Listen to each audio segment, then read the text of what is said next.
Damped oscillations. सबसे पहले हम इस चीज़ को देखेंगे कि हमारे पास ये जो टर्म यूज़ हो रही है damping, what does it mean, ठीक है, इसका बेसिक कॉन्सेप्ट क्या है। सो एज यू हम टॉपिक में डिस्कस कर रहे हैं डैम्प्ड ऑसिलेशंस। तो हम सबसे पहले स्टार्ट लेते हैं ऑसिलेशंस के प्रोसीजर से। As you know, vibrating particle has an energy. Oscillations में हमारे पास पार्टिकल वाइब्रेट करता है। Obviously if some body is moving it has some energy, ठीक है, और बॉडी की मूवमेंट से रिलेटेड जो एनर्जी होती है दैट इज़ मैकेनिकल एनर्जी। तो जब भी आपके पास पार्टिकल मूव करेगा it has mechanical energy, kinetic energy and potential energies as we have discussed earlier in a video. तो हमारे पास यहाँ पे वाइब्रेटिंग पार्टिकल के पास एनर्जी है, और आपको पता है एनर्जी कभी भी ख़त्म नहीं होती। It is never destroyed nor created. Energy हमेशा एक फॉर्म से दूसरी फॉर्म में कन्वर्ट होती है। एनर्जी कभी भी ख़त्म नहीं होती। It converts from one form to another form. अगर ये हमारे पास एक सिंपल पेंडुलम है और ये वाइब्रेट कर रहा है, ठीक है, this is the mean position, this is the extreme position.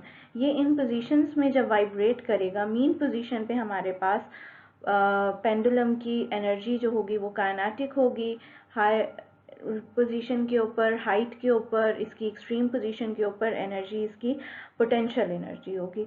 और ये आपके पास इंटर कन्वर्टेबल होती है। काइनेटिक एनर्जी कन्वर्ट हो जाएगी यहाँ पे पोटेंशियल एनर्जी में, once again potential energy convert होगी काइनेटिक में, फिर काइनेटिक पोटेंशियल में, और इस तरह से ये पोजीशंस में जब भी चेंज आएगा एनर्जीज जो हैं वो कन्वर्ट होंगी, वो कभी भी ख़त्म नहीं होंगी, ठीक है।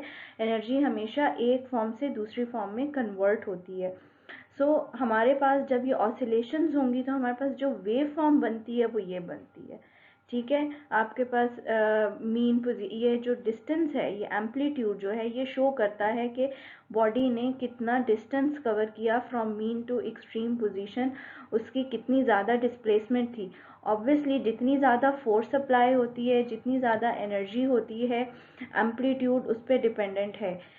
F is directly proportional to x. आप जितनी ज़्यादा फोर्स अप्लाई करते हो उतनी ही ज़्यादा डिस्प्लेसमेंट होती है। सो आपके पास एम्पलीट्यूड जो है वो अप्लाइड फोर्स पे डिपेंडेंट है, और जितनी फोर्स होगी ऑब्वियसली पार्टिकल्स के पास उतनी ही ज़्यादा एनर्जी होगी टू वाइब्रेट।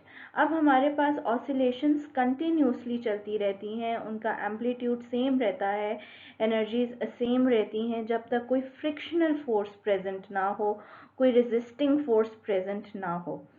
अब हमारे पास रेजिस्टिव फोर्सेस क्या करती हैं? रेजिस्टिव फोर्सेस आपके पास रेजिस्ट करती हैं, रेजिस्ट मीन्स रोकती हैं, हर्डल्स क्रिएट करती हैं, और आपके पास बॉडी की जो एनर्जी होती है वो रिड्यूस हो जाती है। अब यहाँ पे रेजिस्टिव फोर्स की वजह से इसकी मैकेनिकल एनर्जी क्यों रिड्यूस हो रही है? बेसिकली मैकेनिकल एनर्जी में जो रिडक्शन आ रहा है बिकॉज ऑफ रेजिस्टिव फोर्स, वो इसलिए आ रहा है कि आपके पास बॉडी की मूवमेंट को कोई भी एक्स्ट्रा फोर्स जो है वो स्टॉप करती है, तो बॉडी उसको अपोज करती है। पेंडुलम ट्राई करेगा कि वो अपनी मूवमेंट को कंटिन्यू रखे, तो यहाँ पे उसकी एनर्जी जो है वो अपोजिंग फोर्स के साथ यूटिलाइज होगी, और एज अ रिजल्ट आपके पास ऑसिलेटरी एनर्जी जो है, मैकेनिकल एनर्जी जो है वो रिड्यूस हो जाएगी, वो कन्वर्ट हो जाएगी रेजिस्टिव फोर्स के साथ, ठीक है। वो रेजिस्टिव फोर्स को अपोज करने में आपके पास एनर्जी जो है वो यूटिलाइज हो जाएगी मैकेनिकल। सो आपके पास एनर्जी में डिसिपेशन होती है। डिसिपेशन मीन्स एनर्जी जो है वो आपकी रिड्यूस होती है when ever an external opposing force is present. So energy dissipation is called damping. जब आपके पास कोई भी रेजिस्टिव फोर्स होगी, मैकेनिकल एनर्जी को रिड्यूस करेगी। सो जो रिडक्शन होती है मैकेनिकल एनर्जी में, आपके पास जो एनर्जी डिसिपेशन होती है, that process is called damping. Now, the oscillations of a system in presence of some resistive force are damped oscillation. अब आपको पता है कि जब भी हमारे पास resistive force होगी, opposing force होगी, हमारे पास ऑसिलेशंस जो हैं वो डैम्प्ड ऑसिलेशंस होंगी, वो अपनी मूवमेंट को कंटिन्यू नहीं करेंगी। उनकी जो मैकेनिकल मूवमेंट थी, जो रिस्पॉन्सिबल थी ऑसिलेशंस के लिए, वो रिड्यूस होती जाएगी बिकॉज ऑफ सम रेजिस्टेंस, कोई भी अपोजिंग फोर्स की वजह से।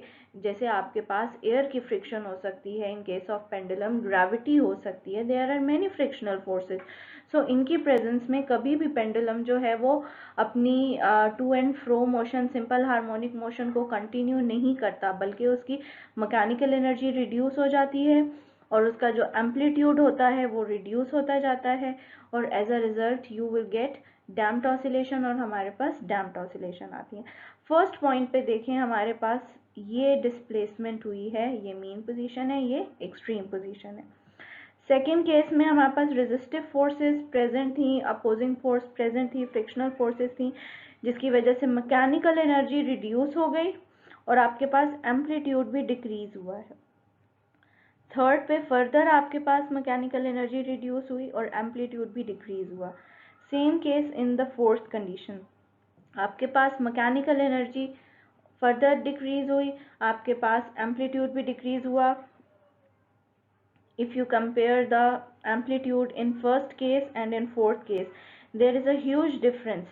Look at this distance, इस distance को अगर हम देखें तो ये बहुत ज़्यादा एक difference आ रहा है। आपके पास extreme position पहले यहाँ पे थी, लेकिन अब extreme position यहाँ पे आ गया। It means कि इसका amplitude decrease हो रहा है, पेंडुलम की जो एनर्जी थी, मैकेनिकल एनर्जी, वो रिड्यूस हो गई, इसकी ऑसिलेशंस में डैम्पिंग हुई, इसकी ऑसिलेशंस में रेजिस्टिव फोर्स की वजह से रिडक्शन हो गई। So this is the basic concept of damped oscillations. अब ये हमारे पास एक पेंडुलम है, इसको हमने अटैच किया है। Now the pendulum will move between extreme positions, और जैसे ही आप यहाँ पे इंट्रोड्यूस होगी फ्रिक्शनल फोर्सेस, तो इसकी ऑसिलेशंस में डैम्पिंग का प्रोसेस आ जाएगा, इसकी ऑसिलेशंस डैम्प्ड ऑसिलेशंस हो जाएंगी। इट मीन्स कि उसके एम्पलीट्यूड में डिक्रीज आएगा।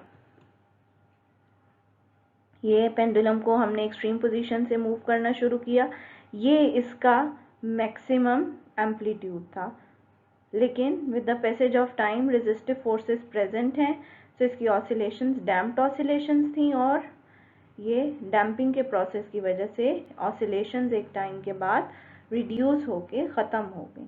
So this was the basic concept of damped oscillations.